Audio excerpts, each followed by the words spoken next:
So, how to build your irresistible offer. So, as service-based providers, right, you're offering a service, you're offering a transformation. You need to have some sort of transformation and service that you could verbalize and steps to give someone in order to get better. So, the strong reason for this offer document is to really showcase, it's a showcase, that's a very good word, how your services are going to help your ideal prospect, why your services are valuable, and what is your competitive edge? What is your unique sales proposition? How is it different than anybody else's? Where is your competitive advantage, your unique angle over the rest?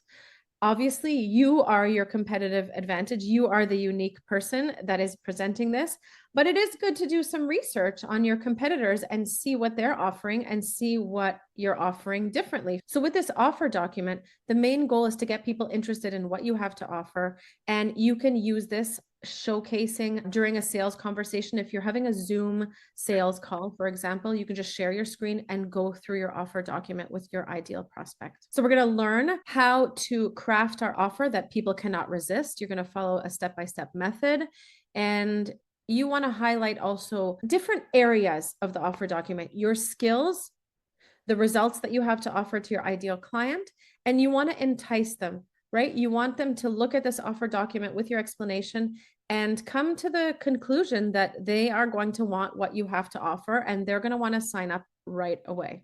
So for your health and wellness business, it's going to tell them what they're going to get, why it's amazing. Remember to always focus on the outcome and the transformation with everything that you do.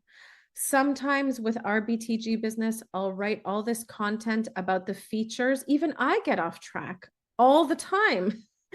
It's so easy to get off track. I talk about the features and the benefits of the tech and the academy and all of that stuff.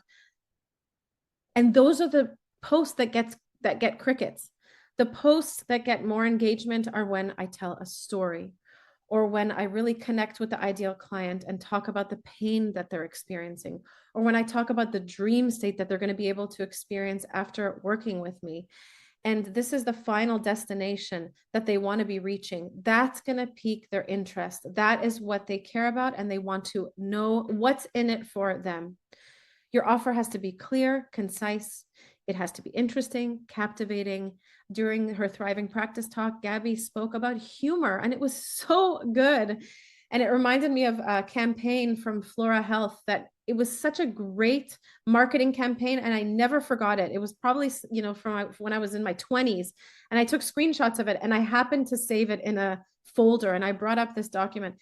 It was so witty and smart, and it just had these like captivating words that captured the whole essence of what the product that they wanted to sell. So humor is so important. So use humor. Don't be shy. If you're funny, let that funniness come out. Express it, because that's memorable. All of these things really stand out. It's what you're remembered by. So really, don't be shy. This all has to come out in your business. So let's go into the parts of the offer document. This is for you if you go off track with your communication. If you meet someone at a networking event and they ask you what you do and you freeze up, or you don't know what to say, or you don't know how to articulate it. On the Thriving Practice talk, we came up with such amazing little sentences. If you specialize in menopause, if you specialize in digestion, they were so good. What I liked about it is that it did use humor and they were memorable. We were talking about showstopper sentences, something that could be written on a business card or on top of a leaflet that just stops somebody in their tracks. And it should be something that's memorable, maybe a little bit witty, or asks a question, and that makes them then ponder the answer. Coming up with different things like that, you can always use ChatGPT, and you can ask ChatGPT to make sure that it has a certain twist to it. And it did. It came up with some really good ones, actually. There was a girl sitting in Gabby's class that specialized in high blood pressure. Okay. So her tagline could have been something like, from hypertension to high spirits, we're your pressure relief valve. Right? Clever, witty. High blood pressure, let's deflate that. Stay cool with our heart-friendly solutions. Got hypertension? Relax, we've got your back and your heart. So this is, every single store has these things. In essence, it's to create a summary of what you are offering. So the key areas in your offer document should include the specific result or outcome that your clients can expect to achieve from your program, an overview, quick overview of the topics that you cover in your program, key milestones or deliverables when it comes to communicating the structure or format of your program. So again, very outcome oriented. And the packages that you have. So let's say you have different tiers in your program. You have a bronze, you have a gold, you have a silver, what they can expect in each tier of your program. Therefore, they can make a decision on what they want and which way they want to work with you, which tier they want to select from you. And then the testimonials are huge. So testimonials, case studies of people that have been helped in the past by your services.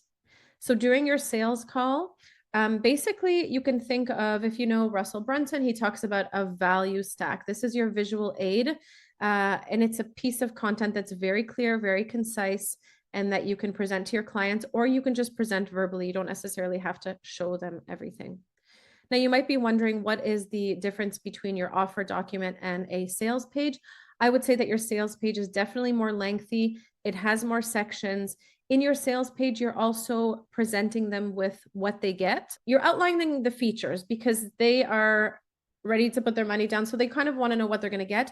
In an offer document, you have a shorter time to present your offer. So you really want to stick to the outcome, make it outcome based. It's short and concise. You can share your offer document with different people, prospects, networking people, collaborative people. If you're networking with someone, if you're invited to speak to the summit, their summit, if you're invited to a podcast, if you're invited to write a blog for them, these are all people. And of course, your ideal client.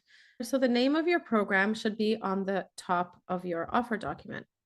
And it should be something that really stands out, something that really captures the end result. So ours is your IBS solution. It's very clear that they're going to have a solution for their digestive issues, specifically those suffering from IBS. It's very clear. Program names are very important. They need to really captivate. They need to be short, concise, and they need to convey the positive outcome that the client is going to get. Over the years, I've always toyed with the marketing. Should I talk about the pain that they're in too much? Should I talk about the dream state? The real conclusion is to go more with the dream state and go with the positive outcome, because they are already in so much mud and negativity, and they've gone through the ringer, in the conventional world, and they just want the promise that they're going to be able to achieve these results and someone's going to be able to help them get there. Another idea is to quantify the outcome. Lose 25 pounds in 4 weeks. So make sure you can keep to that promise. If you make that promise for your clients, that's very important. But quantifying an outcome is also a nice way to display the information for your client. They understand really quickly what it is that they can get out of it with numbers, and it's quantifiable, and they know what they can expect, and they can start setting their intentions and their goals to be able to reach the outcome that you have provided. In menopause, that you could do from hot flashes to cool confidence in 90 days, or navigating menopause within 60 days with ease.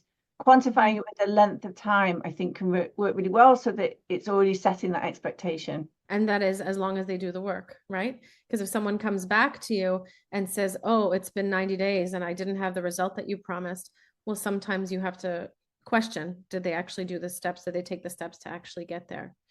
And then expected outcomes. A short bio of you should definitely be on the offer document. You can have several versions of your bio. I have documents with different versions of my bio. And it really depends on what I'm doing. So for different masterclasses and different presentations, I will highlight different skills or different experiences that I've had, or different outcomes that I've had in different areas of my work life, of my personal life. If I'm going to give an immune talk, so for example, once a year I give an immune talk to a mom's group. We have a huge mom's group in Montreal, and I'm going to custom tailor my bio so it talks about me as a mother, me having children who have had ear infections in the past, and how I navigated that situation, what kinds of remedies I used, how I used homeopathy, how I used the chiropractor. So always custom tailor your bio, have different versions of your bio depending on what activity you're going to do. I do different versions of the bio as well, Desiree. Keep them all within the same document. So do it within your Google Docs. I have one that's called biographies, and they're short snippets, and then you can change things out as and when you need them. I'll just continue through the information. And then outlining the support points that your ideal prospect is going to gain. So, for example, if you help your ideal client overcome anxiety, you might want to include points like, you're going to learn techniques to manage stress and anxiety. Just imagine your ideal client suffering from anxiety, having no idea what to do. If they read that by the end of your program, they're going to have techniques to manage anxiety when it comes up, isn't that a yes? They've never been given techniques before. They're gonna have more awareness about what's happening when their triggers come up. So they'll be more aware and more able to navigate that anxiety. They're going to be able to notice patterns when they come up. They're going to be able to, by the end of your program, develop coping mechanisms. They're going to be more self-confident and less anxious. They're going to finally have a positive outlook on life. If you're presenting this to an ideal prospect, they're going to be so excited about this that by the end of their program, they're going to be able to do all of this stuff. They're going to want to work with you. So let's go back up to the top and we're going to see how this all comes to life. So there's the name of your program again. There's your tagline about exactly who you help, how they can benefit, what problems do you solve.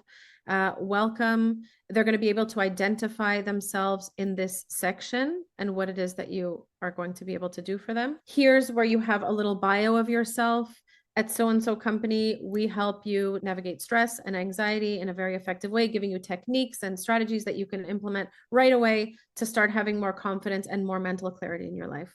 You can talk about, I suffered from anxiety in the past and I've used these same techniques and it worked for me, or I've had a client that I've helped. Somehow tie that into your bio.